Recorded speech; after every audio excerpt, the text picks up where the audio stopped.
بسم اللہ الرحمن الرحیم۔ السلام علیکم ناظرین، آپ دیکھ رہے ہیں پروگرام حقائق، میں ہوں آپ کے ساتھ فائزہ شیرازی۔ ناظرین، پروگرام کے آغاز میں سب سے پہلے مسلم لیگ نون کے سینیٹر عرفان صدیقی انتقال کر گئے ہیں۔ عرفان صدیقی سینٹ میں مسلم لیگ نون کے پارلیمانی لیڈر تھے اور مسلم لیگ نون کے صدر نواز شریف کے قریبی ساتھیوں میں ان کا شمار ہوتا تھا، اور سینیٹر عرفان صدیقی مارچ 2021 میں سینٹ کے رکن منتخب ہوئے تھے اور سینٹ کی خارجہ امور کمیٹی کے چیئرمین بھی تھے، اور کل بھی وہ جب سینٹ میں 27ویں آئینی ترمیم کو لے کے ووٹنگ تھی تو اس وقت بھی علالت کے باعث وہ وہاں پہ نہیں آ سکے تھے۔ بہرحال ان کی بلندی درجات کے لیے ہم دعا کرتے ہیں اور ان کے اہل خانہ کے لیے اللہ تعالیٰ ان کو صبر عطا کرے، یہ بھی دعا کرتے ہیں۔ ناظرین، اس کے علاوہ آ جاتے ہیں اسلام آباد G11 کچہری کے باہر ہندوستانی سپانسرڈ اور افغان طالبان کی پراکسی فتنہ الخارج کا خودکش جو ہے دھماکہ، 12 افراد اب تک کی اطلاعات کے مطابق شہید ہوئے ہیں، 27 سے زائد زخمی ہوئے ہیں۔ مبینہ خودکش بمبار کا جو سر ہے وہ کہا جا رہا ہے کہ مل گیا ہے، جو سڑک پہ پڑا ہوا ملا۔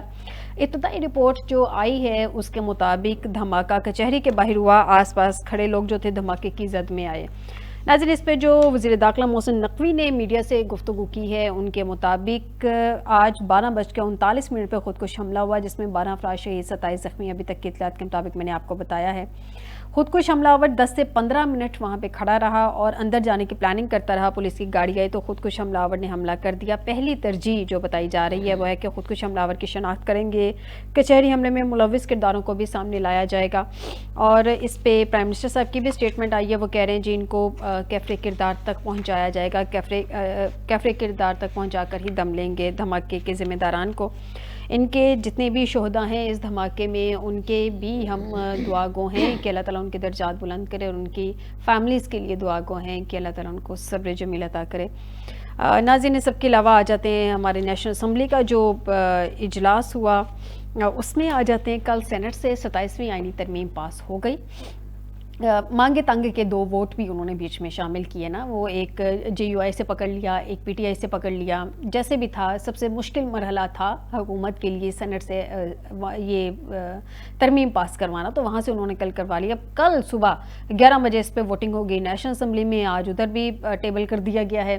یہاں پہ ان کو ایگزیکٹلی کوئی ایشو نہیں ہے، جیسے فیصل واڈا کہہ رہے تھے کہ بہت سموتھلی جو ہے یہ ترمیم پاس ہو جائے گی، تو ویسے سینٹ میں سموتھلی پاس ہوتی ہمیں نظر آئی ہے، گو کہ ایک آدھ ووٹ مانگا تانگا کا بیچ میں شامل کر لیا، لیکن ہو گئی بہرحال سموتھلی۔ اب کل قومی اسمبلی میں اپوزیشن جتنا مرضی شور شرابہ کرے، اپوزیشن جتنا مرضی ایجنڈے کی کاپیاں پھاڑے، اسپیکر کے ڈیسک کے سامنے جا کے احتجاج کرے، جو مرضی کرے، جی 27ویں آئینی ترمیم ہو جانی، اور رانا ثناء اللہ صاحب نے کل اناؤنس بھی کر دیا کہ اب 28ویں ترمیم بھی آ رہی ہے۔ اس سے پہلے فیصل واڈا صاحب نے بھی اناؤنس کر دیا 28ویں ترمیم بھی آ رہی ہے۔ ناظرین، یہ جو 28ویں ترمیم کی باز گشت سنائی دے رہی ہے، اس کا میں ڈرافٹ آپ کو ابھی سے بتا دیتی ہوں جو اطلاعات کے مطابق ہے۔ 28ویں ترمیم میں ہوگا جناب تعلیم، آبادی، نصاب، لوکل باڈیز، اس سب پہ آ رہی ہے 28ویں ترمیم، لوکل باڈیز پہ جس پہ ہم ڈسکشن کر رہے تھے 27ویں میں۔ بہرحال دیکھتے ہیں 28ویں ترمیم میں مزید کیا لے کے آتے ہیں، کب تک آ جاتی ہے، ابھی تو 27ویں کا ہی شور و غل نہیں ختم ہو پا رہا۔ اس سب پہ بات کرتے ہیں۔ آج کے پروگرام میں ہمیں جوائن کیا ہے اس وقت عبداللہ ملک صاحب ہیں، اسٹوڈیو میں جوائن کر چکے ہیں، بہت شکریہ ملک صاحب آپ کا ہمیں جوائن کرنے کے لیے۔ اعجاز کھوکھر صاحب ہیں، اسٹوڈیو میں جوائن کر چکے ہیں، بہت شکریہ کھوکھر صاحب آپ کا ہمیں جوائن کرنے کے لیے۔ بریگیڈیئر ریٹائرڈ لیاقت علی طور صاحب ہیں، وہ ہمیں جوائن کر چکے ہیں، بہت شکریہ بریگیڈیئر صاحب آپ کا بھی، اور ڈاکٹر حسن ظفر صاحب بھی ہمیں جوائن کر چکے ہیں، بہت شکریہ ڈاکٹر صاحب آپ کا بھی ہمیں جوائن کرنے کے لیے۔ سب سے پہلے آ جاتے ہیں ملک صاحب کی طرف۔ ملک صاحب مجھے یہ بتائیے کہ یہ جو آئینی ترمیم ہے اس کو چیلنج کر دیا گیا ہے، اب اس کا کیا فائدہ ہوگا؟ 26ویں آئینی ترمیم کو بھی چیلنج کر دیا گیا تھا، تو جن کے سامنے وہ جیسے پتہ ہے آئینی نقطہ ہے نا، تو وہ جو اس کے بینیفیشری تھے، میں تو یہی کہوں گی کہ جو بینچ اس آئینی ترمیم کے نتیجے میں بنا تھا اسی کے سامنے وہ چلا گیا، اور وہ جیسی باتیں ریورس تو ہوگا نہیں، تو اب یہ اس کو بھی کر دیں گے، یہ بھی آئینی عدالت میں چلا جائے گا، تو فائدہ کیا ہوگا؟ یہ دیکھیے، سب سے پہلے تو ہم آج جو اسلام آباد میں خودکش دھماکہ ہوا اس کی بھرپور مذمت کرتے ہیں، جی بالکل، کیونکہ ہمارے اسلام میں، ہمارے دین میں اس قسم کے حادثات کی کوئی گنجائش نہیں ہے، نہ اخلاقی طور پر نہ دینی حوالے سے ہم اس کی بھرپور مذمت کرتے ہیں۔ وہ لوگ جو آج شہید ہو گئے ان کے لواحقین کے لیے صبر جلیل کی دعا فرماتے ہیں۔ دیکھیے، پہلی بات تو یہ ہے کہ 2/3 اکثریت سے پارلیمان کا یہ دستور کا یہ حق ہوتا ہے کہ وہ ہمارے آئین میں کوئی بھی امینڈمنٹ لا سکتے ہیں، لیکن بہتر ہوتا ہے کہ یہ ایک کانسٹیٹیوشن اسمبلی ہوتی ہے، آئین ساز اسمبلی ہوتی ہے، یہ ایک مینڈیٹ لے کے آتی ہے جس کو کہ ہم جب اقتدار میں آئیں گے تو ہم یہ آئین میں یہ تبدیلیاں لائیں گے. ان کو ایک مینڈیٹ حاصل ہوتا ہے. موجودہ اسمبلی کو نہ تو مینڈیٹ حاصل ہے، نہ ہی ان کو کوئی سپرمیسی ہے، نہ ہی آئین اور قانون کے مطابق یہ منتخب ہوئے ہیں. یہ مانگے ٹانگے کی سواری ہیں، لیکن انہوں نے آئین کا نا حلیہ بگاڑ کر رکھ دیا ہے. لیکن دیکھیں آئین کیا ہے؟ آئین وہ مقدس دستاویز ہے جس کا کرکس کیا ہے، جس کا کرکس جمہوریت ہے. جمہوریت میں کیا ہوتا ہے؟ جمہوریت میں لوگوں کے جو سول لبرٹیز ہوتی ہیں، وہ رائٹس ہوتے ہیں، اگر وہ حکومت وقت پورے نہیں کرتی تو پھر جو عدالت ہوتی ہے وہ کسٹوڈین ہوتی ہے. اب چونکہ 27ویں آئینی ترمیم میں صدر مملکت اور وزیر اعظم کو یہ حق حاصل ہے کہ وزیر اعظم کے ایڈوائس کے بعد صدر مملکت آئینی بینچ کے سربراہ کا تقرر کر سکتے ہیں. تو ہم تو یہ سمجھتے ہیں کہ یہ آئین پر خود کچھ حملہ ہے، کیونکہ جس انداز میں 27ویں ترمیم پیش کی گئی ہے، جس انداز میں پاس کروائی گئی ہے. دیکھیں فیڈریشن کے یونٹس ہوتے ہیں، پوری دنیا میں ایسے ہوتا ہے کہ ان یونٹس میں ڈسکشن ہوتی ہے، ڈیبیٹ ہوتی ہے، ان کی جو مندرجات ہوتے ہیں، ان کی سفارشات ہوتی ہیں، وہ پارلیمان میں لائی جاتی ہیں. پھر آپ دیکھیے کہ ہم ہمیشہ اگر کوئی آنے والے حالات کی اگر کوئی ہم پیش گوئی کرتے ہیں تو پچھلے جو ادوار ہوتے ہیں ان کو یاد رکھنا پڑتا ہے. پیچھے ہمارا جو ماضی ہے وہ بڑا عذابناک ہے، وہ کوئی اتنا شاندار ماضی نہیں ہے جسے ہم کہہ سکیں جو ماضی میں بہت اچھا کام ہوا ہے. دوسری بات، اہم بات یہ ہے کہ جب آپ عدالتوں کو آئینی طور پر نصف نابود کر دیتے ہیں اور ان کا یہ حق چھین لیتے ہیں تو وہ ایسے معاشرے جن میں انصاف نہیں ہوتا وہ ٹوٹ جاتے ہیں. اور ہمیشہ ماضی میں ہم نے دیکھا ہے. دیکھیے ہم کہتے ہیں کہ کفر کا نظام تو چل سکتا ہے جیسے مولا علی نے فرمایا تھا، لیکن ظلم کا ناانصافی کا نظام نہیں چل سکتا. دیکھیے ہمارے پاس ایک ہی ہتھیار تھا، وہ تھا عدالتیں. اب عدالتوں سے وہ بھی لے لیا گیا. مثلا ایک بیوروکریٹ ہے، اگر حکومت کی منشا کے مطابق وہ کام نہیں کرتا تو وہ اس کو تبدیل کر دیتے ہیں، کوئی اور محکمہ دے دیتے ہیں، زیادہ سے زیادہ اسٹیبلشمنٹ بھیج دیتے ہیں، یہ OSD بنا دیتے ہیں. لیکن اب یہ جج ہے، اگر اس کو آپ کہتے ہیں کہ آپ نے جو غلط کام کیے لہذا حکومت کے خلاف آپ جائیں گے تو ہم آپ کو کوئٹہ بھیج دیں گے، بلوچستان بھیج دیں گے، آپ کو KPK میں چلے جائیں گے، آپ سندھ میں چلے جائیں گے. اب پنجاب کا رہنے والا جج ہے، اس کو اب میں ججز کی طرف آتی ہوں، بلکہ صاحب میں ججز کی طرف آتی ہوں. کھوکھر صاحب سے جان لیں. کھوکھر صاحب، سب سے پہلے تو یہ جو آج ہم نے دہشت گردی کا واقعہ دیکھا ہے، یہ پراکسیز کا تو آلریڈی معلوم تھا کہ اب بھارت ڈائریکٹ وار کی طرف تو نہیں جائے گا، پراکسیز کے تھرو فتنہ الخارج دوسری جو اس کی پراکسیز ہیں پاکستان میں سیکنڈ آرکی تو پھیلائے گا. اب یہ واقعات شروع ہو گئے ہیں، اس سے پہلے بلوچستان کو بھی ٹارگٹ کیا گیا ہے. یہ کس طرح سے دیکھ رہے ہیں، یہ معاملات کس طرح سے روکے جائیں گے؟ جی دیکھیں، اس چیز کی جو پہلے سے کہا جا رہا تھا کہ افغان پاکستان جو مذاکرات چل رہے تھے جی، اس پہ یہ کہا جا رہا تھا کہ اس طرح کے واقعات ہوں گے. مذاکرات کیونکہ طالبان جو ہے وہ کبھی بھی TTP کو بیک کرنا نہیں چھوڑیں گے، تو ان کو یہ حالات پیدا کرنے تھے. اور دوسری طرف آپ دلی جو واقعہ ہوا ہے کل، جو دلی میں ہوا ہے، اس کے بعد یہ رد عمل یعنی سوچا جا رہا تھا. بہار کے الیکشنز کے ساتھ بہار کے الیکشن سے بھی جوڑا جا رہا ہے، کیونکہ وہاں سے سنا جا رہا ہے کہ BJP کو وہاں سے مشکلات کا سامنا ہے وہاں الیکشن میں. تو وہ چاہتا ہے کہ خطے میں ایسی صورتحال پیدا کر دے کہ جنگ کی صورتحال پیدا کرے اور وہ اپنا جو ہے نا وہاں سے ووٹ لے سکے. اچھا، یہ ایک ویک اپ کال ہے. یہ جیسے نا ہمارے صورتحال خطے کی بنتی جا رہی ہے، یہ ہمارے لیے ایک ویک اپ کال ہے.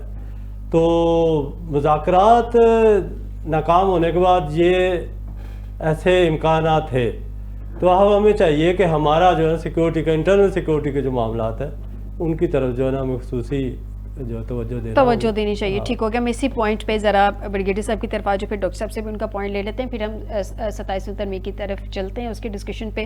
بریگیڈیئر صاحب، سر یہ جو فتنہ الخوارج کا خود کچھ دھماکہ آج ہم جس میں 12 ہماری قیمتی جانیں جو شہید ہوئی ہیں، 27 سے زائد زخمی ہیں، ان کے لیے ہم دعا گو ہیں. کیا دیکھ رہے ہیں ان معاملات کو؟ بہار کے الیکشنز بھی ہیں، کل ممبئی کا ایشو بھی ہوا تھا، پاکستان افغانستان کے مذاکرات بھی تھے، وہ بھی ناکام ہوئے. ان سب کو کیا آپس میں جوڑا جا سکتا ہے؟ بریگیڈیئر صاحب. میرا خیال ہے جی، بسم اللہ الرحمن الرحیم. جی، ایک تو یہ بات صحیح ہے کہ یہ سلسلہ ہے واقعات کا، اور یہ سارے عوامل جو جن کا آپ نے ذکر کیا وہ ان کے اس کی وجہ بنتے ہیں. ان سب کا کنیکشن بنتا ہے نا آپس میں. دلی میں جو دھماکہ ہوا، جی ہاں، کنیکشن بن گیا. اور دلی میں جو دھماکہ ہوا اس کا بھی کنیکشن ہے اس کے ساتھ. جی بالکل، بہار کے الیکشنز کے ساتھ.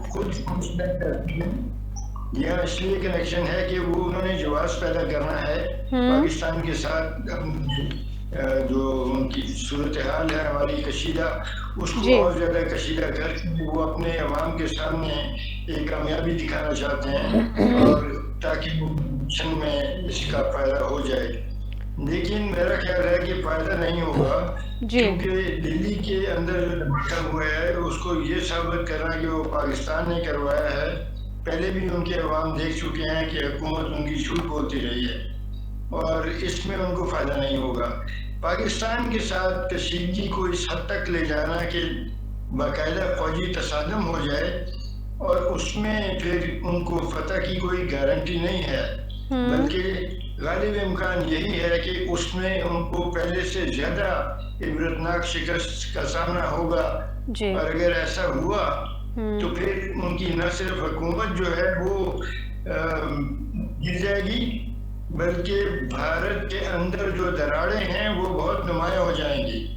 تو اس لیے یہ خطرناک کھیل ہے جو بھارت کھیل رہا ہے، اور کبھی تو وہ پراکسی کے ذریعے کھیلتا ہے، اور کبھی وہ جو افغان کے اندر اس نے اپنے ایجنٹس چھوڑے ہوئے ہیں جو ان کو موقع دیا گیا، اور وہ موقع افسوس کی بات ہے کہ امریکہ نے دیا. ان کو 16-17 سفارت خانے انہوں نے کھول لیے پاکستان کی سرحد کے ساتھ افغانستان کے اندر، جب امریکہ اور اس کے اتحادی افغانستان میں موجود تھے. تو اس سے ان کو دسترس ملی پاکستان کے اندر تخریب کاری کرنے کی، اور انہوں نے اپنی پراکسی تیار کر لیے جو ابھی تک عمل پیرا ہیں اپنے ہدایات کے، ان کی ہدایات کے مطابق اپنے کام پر. اور جب ضرورت ہو تو وہ اس قسم کے دھماکے پاکستان میں کروا دیتے ہیں، اور اس کے علاوہ وہ ان لوگوں کو بھی استعمال کرتے ہیں جن کو پیسے دے کر ان سے اپنا مفاد پورا کرواتے ہیں، جیسے کہ طالبان ہیں جو افغانستان کے اندر چھپے ہوئے ہیں. تحریک طالبان پاکستان ان کا نام لیا جاتا ہے، اور ہم انہیں فتنہ ہندوستان کہتے ہیں اور خارج بھی کہتے ہیں. تو یہ جو گیم ہے، یہ اس کا آخری نتیجہ جو ہے وہ جنگ کی صورت میں نکل سکتا ہے، اور اگر جنگ کی صورت میں نکلا تو بہت زیادہ تباہی ہوگی، اور اس تباہی کا ذمہ دار بھارت ہوگا. اور میری نظر میں، میری اپنی اسسمنٹ میں، پہلے سے زیادہ عبرتناک شکست کا سامنا ہوگا بھارت کو انشاءاللہ. اور اگر ایسا ہوا کہ ان کو اس کے نتائج، میرا خیال ہے کہ ان کو اچھی طرح معلوم ہے. میڈیا کے اوپر کئی ریٹائرڈ جرنیل ہیں جو پاکستان کو جنگ کی دھمکی دیتے ہیں، آپ نے سنی ہوں گی. سر دھمکیاں تو ان کی گیدر بھبکیاں رہ جاتی ہیں نا، جب پاکستان سے منہ کے کھاتے ہیں تو پھر ان کی گیدر بھبکیاں ہی رہ جاتی ہیں. میں ذرا ڈاکٹر صاحب سے جان لوں. ڈاکٹر صاحب، سر بہار کے الیکشنز ہیں، پاکستان میں پراکسیز کے تھرو آج جتنا بڑا دھماکہ ہوا، کل بھی ہم نے دیکھا اسی طرح سے ہماری فورسز کو ڈیلی بیسس پہ بھی ٹارگٹ کیا جا رہا ہے. اب اس سائڈ سے جو افغانستان ہے وہ بھی اسی طرح کی تھریٹنگ اسٹیٹمنٹس دے رہا ہے کہ جی اگر پاکستان نے کچھ بھی ایسا کیا تو ہم بھی اس کا بھرپور جواب دیں گے. بھارت میں بہار کے الیکشنز ہیں، وہاں پہ بھی کل یہ ایشو کھڑا ہوتا ہے. پاکستان میں اس طرح سے آج اٹیک ہو جانا، ان سب کو اگر جوڑیں تو کنکلوژن کیا دیکھتے ہیں ان سب کا؟ یہ کیا ایگزیکٹلی بھارت سب کچھ کر رہا ہے، یا کوئی بھارت کے ساتھ کوئی اور بھی ہے، کسی اور کے بھی ہاتھ جڑے ہوئے ہیں جو بیک سپورٹ دے رہا ہے بھارت کو؟ Thank you very much. Brigadier صاحب کی بات کو آگے بڑھاتے ہیں. جنگ ہوئی تو بہت تباہی لگے گی، اور جو جیت کی اپنی فتح کا جشن بھی منائے گا وہ بہت بڑے نقصان پہ کھڑا ہو کے منائے گا. یہ بات تو سمجھ میں آ جانی چاہیے. دوسری بات یہ جو نیو دہلی میں دھماکہ ہوا، پھر اسلام آباد میں ہوا، اب اسے محض اتفاق کہہ لیں، ٹائمنگ کا کہہ لیں. اس میں مودی صاحب کا جو سوال ہے آپ کا، اس میں مودی صاحب کی پوزیشن بہت خراب ہو جاتی ہے. اس میں ٹھیک ہے، اگر وہ پاکستان پہ الزام لگاتے ہیں تو پھر پاکستان کے خلاف کارروائی کرنی پڑے گی. ان کی فورسز تو پہلے پہلگام کے بعد بھی ان کو انکریج نہیں کر رہی تھیں، انہیں اپنے جنرلز برطرف کرنے پڑے یہ کارروائی کرنے کے لیے. تو وہ آپریشنلی ریڈی نہیں ہے ان کی فورس ایسی کسی بھی کارروائی کے لیے. تو الزام لگا کے وہ پھنس جائیں گے. الزام اگر نہیں لگائیں گے تو وہاں پہ سیاسی طور پہ پھنس جائیں گے، کیونکہ راہل گاندھی پھر انہیں بہت رگے دیں گے. انہوں نے پہلے بھی 20 دفعہ کہا کہ آپ کا تو فورن منسٹر جا کے پاکستان کا نام نہیں لیتا، آپ خود نہیں لیتے. تو وہ ان کے لیے ایک سچویشن ہے. تیسری چیز آپ کے ساتھ شیئر کر دوں. سوری بتا جی سوری. تیسری چیز شیئر کر دوں کہ ہم نے کوشش کی تھی پچھلے 2-3 ہفتے میں کہ وہاں پہ جو سمجھدار لوگ ہیں ہندوستان میں ان کے ساتھ بات چیت کی جائے، اور کوئی معاملات کو جذبات ذرا ٹھنڈے ہوئے ہوں تو ہم کو بات جو ہے انفارملی ذرا کچھ لوگوں کے ساتھ بات کریں، سمجھنے کی کوشش کریں کہ وہاں پہ کیا حالات ہیں۔ اس سلسلے میں کلکتہ میں ایک او پی شاہ صاحب ہیں، کل انہوں نے ایک ویبینار کا اہتمام کیا، اس میں انڈیا کے فارمر ڈپلومیٹس تھے، ریٹائرڈ پاکستان کے بھی تھے، اور بہت اچھی گفتگو ہو رہی تھی، بہت سمجھداری کی باتیں ہو رہی تھیں۔ اسے کسی نے ہیک کر لیا، اس ویبینار کا وہ جو لنک ہوتا ہے، اور اس کے اوپر بہت آبسین اور گھٹیا گندے سے امیجز اس پہ انہوں نے پھر وہ لگا دیے، اس سے وہ بس ختم ہو گئی ساری وہ ڈسکشن۔ اس کے بعد شام کو یہ دلی کے واقعے کی رپورٹ آ جاتی ہے، پھر آج یہ، تو میں مطلب یہ ہے کہ میں زبردستی ڈاکٹریٹ نہیں کرنا چاہتا، کہنے سے مراد یہ ہے کہ جب بھی ہم کی سمجھداری کی طرف بات کر کے جذبات، لیکن یہ ہے کہ جذبات کے ساتھ تو پھر ہم باہر نکل جائیں گے۔ وزیر صاحب نے فرمایا کہ وہ جذبات ہمیں اس پوائنٹ پہ لے جائیں گے جہاں پہ انہوں نے اشارہ کیا، اور وہاں پہ جانا تو دونوں کے فائدے کی، کسی کے فائدے کی بات نہیں ہے۔ ٹھیک، کیا ہم وہاں جانا چاہتے ہیں یا نہیں جانا چاہتے ہیں، یہ بیٹھ کے فیصلہ، یہ بیٹھ کے ڈیسائیڈ کرنا ہے۔ بالکل صحیح کہہ رہے ہیں ڈاکٹر صاحب۔ آ جاتے ہیں 27ویں ترمیم کی طرف۔ جی جی جی پلیز۔ کہ یہ آپ پچھلے 30-40 سال کا پیٹرن دیکھیں کہ جب بھی بات چیت آگے بڑھتی ہے، چاہے وہ واجپئی صاحب لاہور آئے یا مشرف صاحب آگرہ جائیں، کچھ نہ کچھ ہو جاتا ہے اور ڈیریل ہو جاتا ہے صاحب۔ اس کا مطلب یہ ہے کہ کوئی ایسا میکنزم ڈیولپ ہونا چاہیے جو کہ اس قسم کے شوقس کو ایبزارب کرنے کی صلاحیت رکھتا ہو۔ ٹھیک ہے، بالکل ٹھیک کہہ رہے ہیں۔ آ جاتے ہیں ناظرین اپنے اگلے ٹاپک کی جانب، 27ویں آئینی ترمیم کی طرف۔ ملک صاحب، یہ جو 27ویں آئینی ترمیم میں اب قومی اسمبلی میں مسودہ تو پیش کر دیا گیا ہے، یہ ڈرافٹ بہتر نہیں تھا کہ اپوزیشن کو پہلے دیا جاتا، مطلب سینٹ سے پہلے بھی دے دیا جاتا، وہ اس کو پڑھ کے سمجھتے، اس کے بعد اس پہ ڈیبیٹ ہوتی، پھر چلے معاملات آگے بڑھتے۔ جس دن ٹیبل کیا اسی دن انہی کے پاس بھی چل گیا۔ وہ تو یہی ہمیں ایلیگیشن لگا کے بتا رہے ہیں نا کہ ہمارے پاس ڈرافٹ۔ دیکھیے، آپ کا کوشچن بڑا امپورٹنٹ ہے فائزہ۔ دیکھیے، سب سے پہلے تو بڑی افسوس کی بات یہ ہے کہ حکومت کو بھی اس وقت پتہ چلا جب بلاول بھٹو زرداری صاحب نے ایک ٹویٹ میں کہا کہ 27ویں آئینی ترمیم آ رہی ہے، اور جب حکومت کو اس وقت پتہ چلا؟ جی بالکل، حکومت کو تو معلوم ہی نہیں تھا، اور پرائم منسٹر نے جو باہر سے بیٹھ کر اس کی اپروول دی ہے، تو اس وقت وہ ڈرافٹ کسی ایک منسٹر کے سامنے بھی نہیں تھا، وہ خالی جمع خرچ ہوا۔ دیکھیں، پہلی بات تو یہ ہے کہ اس اسمبلی کے پاس کوئی ڈومین نہیں ہے کہ وہ کوئی کسی بھی قسم کی آئینی ترمیم لائے۔ آپ کو معلوم ہے کہ 8 فروری کے جو الیکشن ہوئے تھے اس میں کس قدر ایک سیاسی پارٹی کو دور رکھا گیا، پھر ان کے جو ارکان تھے وہ کس طرح عدالتوں سے واپس لیے گئے، اور ایک جماعت ایسی بھی تھی جس کے ایک بندہ جیتا تھا، اس کو 3 ارکان دے دیے گئے، اور پھر کس طرح 2/3 اکثریت حاصل کی گئی۔ اس لیے اس پارلیمنٹ کی تو کوئی وسعت ہے ہی نہیں۔ ملک صاحب میرا ایک پوائنٹ لے لینا، آپ کہہ رہے ہیں کہ حکومت کو پتہ چلا جب بلاول صاحب نے ٹویٹ کیا، بلاول صاحب نے کہا کہ ان کی پرائم منسٹر صاحب سے ملاقات ہوئی، اس کا انہوں نے جو ہے وہ لبے لباب بتایا۔ لیکن 26ویں، میرا پوائنٹ لے لیجیے گا، 26ویں کی دفعہ بھی یہی تھا کہ ہمارے لا منسٹر نے اینڈ ٹائم پہ کہا تھا جی مجھے ابھی مسودہ مل گیا۔ اس شام کو آپ کو یاد ہوگا جب لیٹ نائٹ پھر تھوڑا سا جی مولانا فضل الرحمان صاحب جو انہوں نے کہا مجھے بھی ابھی مل گیا، ابھی ملا، یہ بڑا اس چیز پہ ڈسکشن رہی تھی۔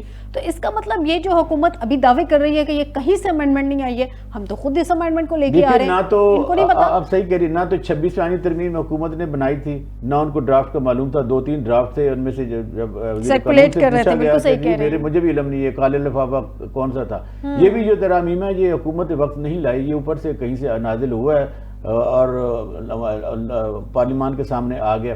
دیکھیں، ہم یہ سمجھتے ہیں کہ دیکھیے دستور کے ساتھ چھیڑ چھاڑی اچھی چیز نہیں ہے۔ ہمارا فیڈریشن پہلے ہی کمزور ہے، اس سے زیادہ کمزوریاں ہو جائیں گی۔ دیکھیے 2 ترامیم ہیں، ایک تو عدلیہ سے ریلیٹڈ ہے، دوسری جو ہے وہ امیونٹی حاصل ہے فیلڈ مارشل کو اور پریزیڈنٹ تاحیات۔ یہ کبھی بھی نہیں ہوتا، دیکھیں نا، یہ تو اللہ کے بعد کسی شخص کو معلوم نہیں ہے کہ اس نے کب تک رہنا ہے، اب اگر میرے سے کوئی غلطی ہو جاتی ہے, کوتاہی ہو جاتی ہے, میں کسی کرپشن میں انوالو ہو جاتا ہوں, تو کیا اس بنیاد پر کہ آئین نے مجھے یہ پروٹیکشن دے دی ہے کہ میرے خلاف کوئی کارروائی نہیں ہو سکتی؟ یہ پاسبل ہی نہیں ہے. پریزیڈنٹ صاحب کو تو یہ ملا ہے نا جی, دنیا کے کسی حصے میں دیکھنا, ہم دنیا کے کمپیریزن کرتے ہیں مسلم ممالک کے ساتھ, دیکھیں وہاں آئین بھی ہوتا ہے, وہاں ایک پڑھی لکھی سوسائٹی بھی ہوتی ہے, وہاں رول آف لا ہوتا ہے, وہاں گورننس ہوتا ہے, وہاں کے لوگ کرپشن میں نہیں ہوتے. کرپشن میں جا کے ہمارے حکمران تو کئی دفعہ پابند سلاسل 11 سال جیل میں رہنے کے بعد ہم پوتر لوگوں پہ رول بھی کر رہے ہیں. یہ دیکھنا شخصیات کی حکومت ہے, یہ عوام کی حکومت نہیں ہے. ہم یہ سمجھتے ہیں کہ یہ پارلیمان نے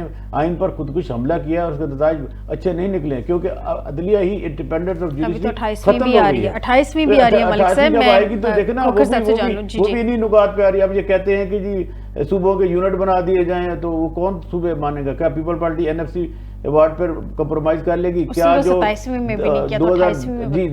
ترمیم جو 2010 میں پاس کی گئی تھی, ہیلتھ اور جو دوسرے 12 محکمے صوبوں کو ڈیولپ کیے گئے تھے, کیا آگے ٹرکل ڈاؤن وہ ہوئے کہ نہیں؟ ابھی تو دیکھیے 2010 میں جو 18ویں ترمیم ہوئی تھی اس کے جو مدرجات تھے وہ بھی صوبوں سے نیچے نہیں پہنچے, ضلعوں تک نہیں پہنچے. تو اگر آپ کہیں سے کوئی اٹھا کر لاتے ہیں اور اپنے اقتدار کو طوالت دینے کی خاطر یہ کرتے ہیں, دیکھیں پہلی بات تو سچی بات ہے, پوری جو 59 شکیں تھیں اس میں ایک شک ایسی بتا دیں جس سے عوام کا جو عوام کو کوئی فائدہ نہیں ہے, عوام کو اس میں کوئی فائدہ نہیں ہے. ہاں, جن کو فائدہ ہونا ہے ان کو خوب فائدہ ہو گیا. ترمیم 26 میں بھی عوام کو کوئی فائدہ نہیں تھا. ایک دو صاحبان جو بڑے آج کل پریشان ہیں کہ جناب صدر نے بھی لے لیا, حافظ صاحب نے بھی لے لیا, ہمارا کیا بنے گا؟ ہمارا کہ انہوں نے بتایا کہ بھائی اگر آپ کو امیونٹی ملی تو عمران خان کو بھی ملی گی, اچھا جو وڈرا کر لیتے ہیں. اچھا, تو یہ جو وڈرا ہوا ہے اس وجہ سے ہوا ہے؟ بالکل, پرائم منسٹر لیول کی بات کر رہے ہیں نا آپ کی وڈرا. اچھا ٹھیک ہے, چلیں کھوکھر صاحب ایک تو یہ چیز جو ہے وہ ڈیسائفر ہو گئی ہے کہ یہ پرائم منسٹر صاحب نے کیوں اس کو بڑے شاہانہ انداز میں کہا تھا. میں بڑا اپریشیٹ کر رہی تھی پرسنلی کہ انہوں نے بڑے شاہانہ انداز میں کہا جناب مجھے نہیں چاہیے ہے استثناء لائف ٹائم. تو چلے اچھی بات ہے, اب یہ ڈیسائفر ہوئی ہے. سیکنڈ مجھے یہ بتائیں کہ آج شازیہ مری صاحبہ ارشاد فرما رہی تھی پیپلز پارٹی کی کہ جی صدر کو استثناء صرف پاکستان میں نہیں دی جا رہی, کئی ممالک میں صدر کو استثناء حاصل ہے. بات یہ ہے پیپلز پارٹی کے نام میسیج ہے اور آپ سے یہ سوال ہے کہ صدر کو استثناء بہت سارے ممالک میں حاصل ہے, لیکن صرف تب تک جب تک وہ صدر ہیں, جب تک وہ ٹینیور میں ہے, صرف تب تک. لائف ٹائم کون کسی کو استثناء دیتا ہے؟ اور اگر لائف ٹائم استثناء دینا بھی ہے تو جو صدر صاحب کے 3-4 کیسز چل رہے ہیں اس کا مطلب وہ ختم سمجھے جائیں. کھوکھر صاحب جی, اس پہ پہلے بات اب ایک سوال ہے کہ جو ابھی جو ہے نا یہ 27ویں ترمیم ایک پروفیشنل معاملہ ہے فوج کا اندرونی, اور یہ مارکہ حق کے بعد اس کی ضرورت تھی.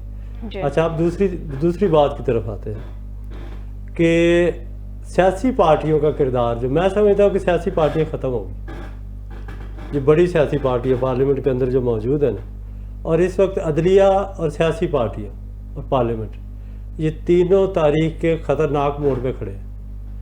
اب یہ لمبی ڈیبیٹ ہے, اس پہ اگر ہم کریں تو یہ بڑی لمبی ڈیبیٹ ہے. جو آپ مختصری بات کرتے ہیں کہ کیا اس کی ضرورت کیوں پیش آئی, یہ پہلے بھی ہم نے سوال اٹھایا تھا کہ سب سے بنیادی بات تو یہ ہوتی ہے کہ آئین اور عوام سے وفاداری یہ پارلیمان اور ہمارے اداروں کا بنیادی طور پہ جو ذمہ داری ہوتی ہے.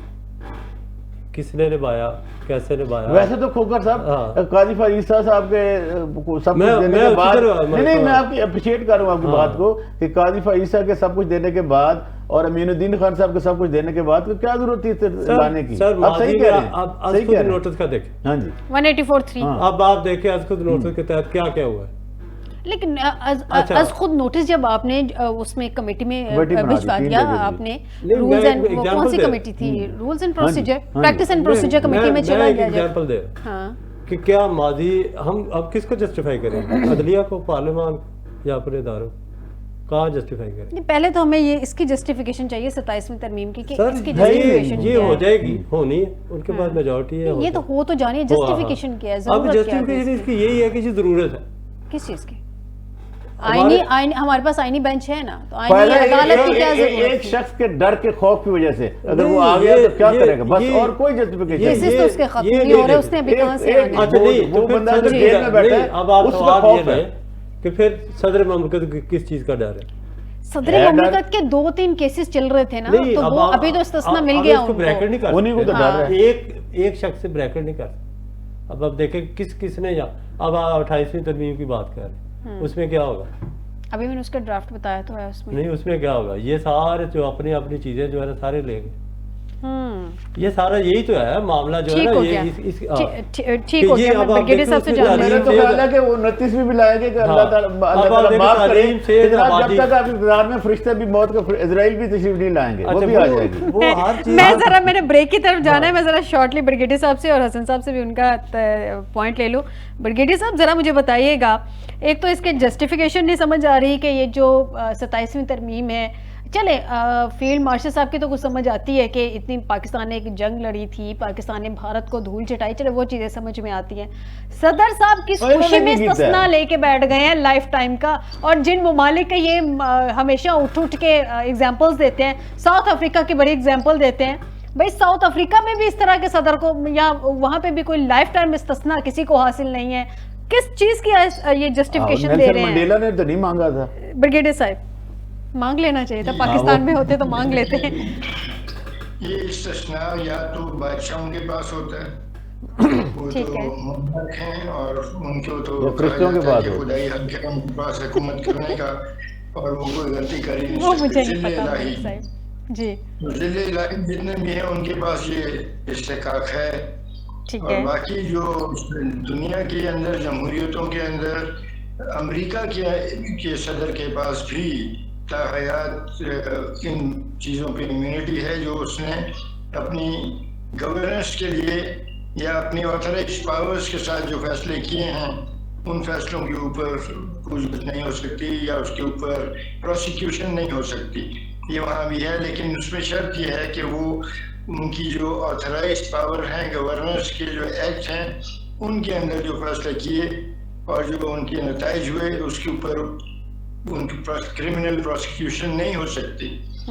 لیکن غیر اس شرط کے بالکل ایک جنرل بلینکٹ کور دینا جو ہے, یہ شاید ہم پہلی باری کریں گے. اور اگر ایسا ہے تو میرا خیال ہے کہ جو ہماری پارلیمنٹ ہے اس کو یہ سوچنا ضرور چاہیے کہ اس کے نتائج کیا ہوں گے.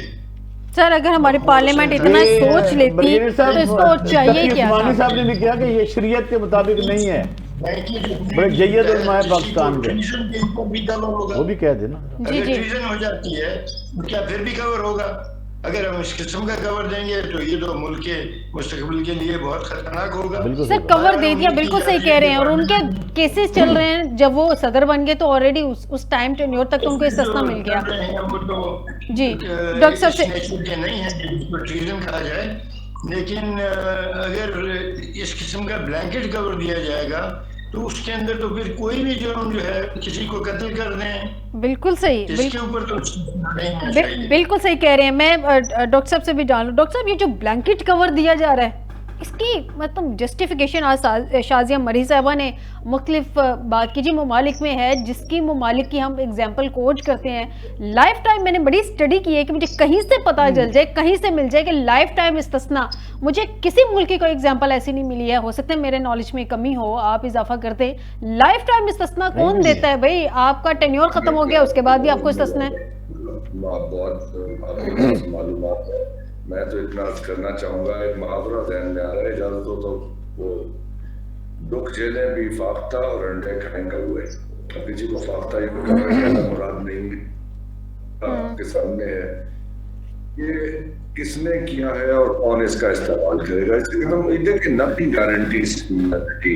یہ 27ویں 28ویں 32ویں 34ویں جتنی مرضی تبدیل کر لیں, جو آگے ان کے بعد جب گورنمنٹ کوئی آئے گی ان کے لیے بہت آسان ہوگا اس کو اسٹرائک ڈاؤن کرنا. یا تو وہ اسی کانسٹیٹیوشنل کورٹ کو, اب تو 3 سپریم کورٹ بن گئی نا, ایک سپریم کورٹ, ایک کانسٹیٹیوشنل کورٹ, ایک فیڈرل شریعت کورٹ, تینوں کہیں سے بھیج کے وہ کہیں گے کہ یہ آئین کی فلاں شک کے منافی تھی, اسٹرائک ڈاؤن کرتے ہیں. ایک طریقہ یہ اسے ختم کرنے کا. دوسرا یہ کہ اگر ان کے پاس بھی میجورٹی ہوگی تو وہاں پہ اسٹرائک ڈاؤن کر دیں گے, تو یہ 2-3 گھنٹے کا عمل ہے, یہ شکیں تو ختم ہو جائیں گی. تو یہ ہمیشہ رہنے والی نہیں ہے. اب یہ سوال ہے کہ جو بعد میں صاحب تشریف لائیں گے کیا وہ ان کو برقرار رکھیں گے اور ان کا اصل استعمال وہ فرمائیں گے؟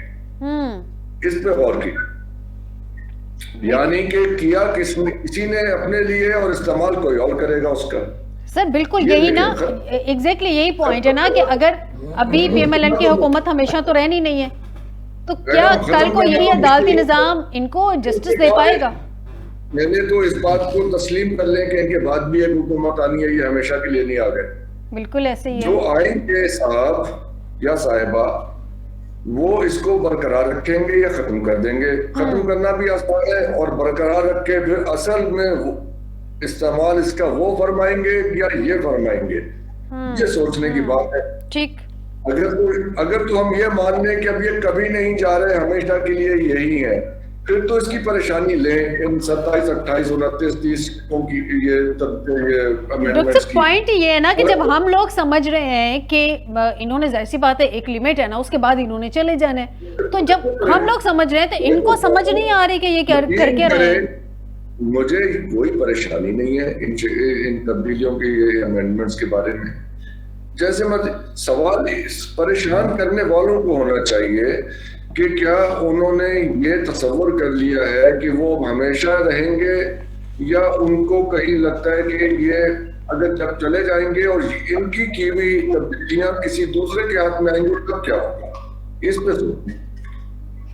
ٹھیک ہو گیا، ایک بریک کی طرف جاتے ہیں ناظرین، بریک سے واپس آتے ہیں تو مزید ڈسکشن کریں گے 27ویں آئینی ترمیم کے حوالے سے۔ عدالتی ڈھانچہ جو ہے، انتظامی امور جو اس طرح ایگزیکٹو کے انڈر چلے گئے ہیں اور عدلیہ کی آزادی کی بات کی جا رہی ہے کہ عدلیہ اب بھی آزاد ہے، اور یہی پوائنٹ ایگزیکٹلی جو ہم نے بریک پہ جانے سے پہلے ڈسکس کر رہے تھے، بریک کے بعد بھی اسی کو کنٹینیو کریں گے کہ پی ایم ایل این نے یا موجودہ حکومت نے سدا تو بیٹھے نہیں رہنا، آنے والے ٹائم میں جس طرح سے انہوں نے حکومت موجودہ جوڈیشری کی حیت بنا دی ہے، کیا ان کو اسی جوڈیشری کی اسی حیثیت سے ان کو بھی انصاف مل پائے گا؟ اس بریک کے بعد